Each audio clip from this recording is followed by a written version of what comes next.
লাশের এটি হলো তৃতীয় অংশ। হঠাৎ আমার ডান দিকে ঘ্যাঙর ঘ্যাং ডেকে উঠল একটা ব্যাঙ। চমকে উঠলাম আমি। তারপর আবার অটুট নিস্তবতা, আর আমি কিছুই শুনতে পাচ্ছিলাম না। আমি ধূমপানে মনোনিবেশ করলাম।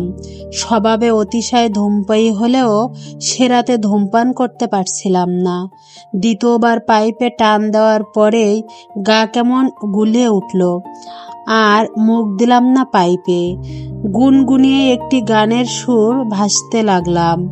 নিজের গলার সুর নিজের কাছেই বড্ড বেসুরো ঠেকল।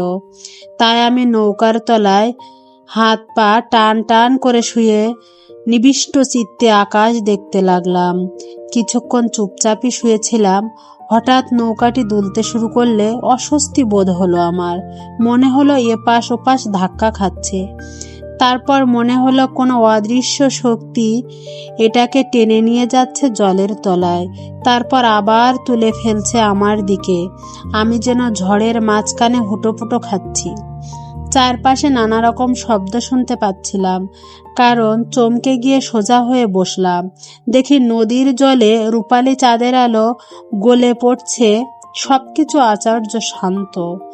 আমার স্নায়ুগুলো অস্থির হয়ে উঠছিল। ঠিক করলাম এখান থেকে চলে যাব। নোঙরের শিকল ধরে টান দিলাম। দুলে উঠল নৌকা। তখন বাধাটি সম্পর্কে সচেতন হয়ে উঠলাম। আমি জোরে জোরে টানতে লাগলাম শিকল, কিন্তু নোঙর তো উঠে আসে না। নদীর তলায় কোনো কিছুতে এটা আটকে গেছে। আমি টেনেও তুলতে পারছি না। আবার মারলাম টান, বৃথা চেষ্টা। বৈঠা দিয়ে নৌকার মুখ ঘুরিয়ে দিলাম উজানের দিকে, নোঙরের অবস্থান পরিবর্তন করতে, কিন্তু কোনোভাবে লাভ হলো না। নোঙর এখনো নদীর তলায় গেঁথে বা আটকে রয়েছে।